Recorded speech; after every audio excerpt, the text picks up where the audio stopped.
আর মাত্র এক বছরের অপেক্ষা। আগামী বছর 11 জুন আনুষ্ঠানিকভাবে পর্দা উঠবে 2026 বিশ্বকাপ ফুটবলের। প্রথমবারের মতো 48 দেশের বিশ্বকাপের ম্যাচ হবে 3 দেশের 16টি ভেন্যুতে। জোর প্রস্তুতি চলছে যুক্তরাষ্ট্র, কানাডা ও মেক্সিকোতে।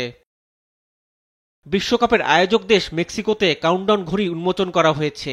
ডিজিটাল ঘড়িটি অ্যাভিনিউ রিফর্মার একটি স্ট্যান্ডে স্থাপন করা হয়। ফিফা মেক্সিকো পরিচালক জুরগেন মাইনকা এবং ইতালির সাবেক বিশ্বকাপজয়ী footballer Alessandro Del Piero countdown অনুষ্ঠানে উপস্থিত ছিলেন।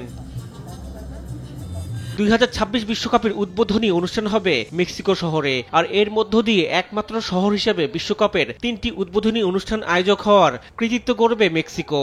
বিষয়টি নিয়ে বেশ উচ্ছ্বাস প্রকাশ করেছেন ফিফার মেক্সিকান পরিচালক। এদিকে বিশ্বকাপের কাউন্টডাউন শুরু হয়েছে আরেক আয়োজক দেশ যুক্তরাষ্ট্রের শহরেও।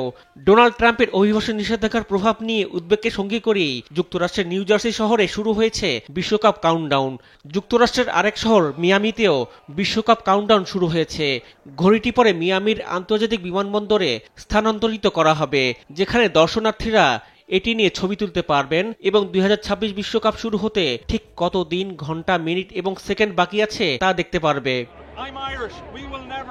নতুন রূপে এই বিশ্বকাপ পুরো দুনিয়াকে চমকে দেবে বলে আশা ফিফা সভাপতি জিয়ান্নি ইনফান্তিনোর। আনুষ্ঠানিক ক্ষণগণনায় দেয়া সাক্ষাৎকারে এমনটি জানান তিনি।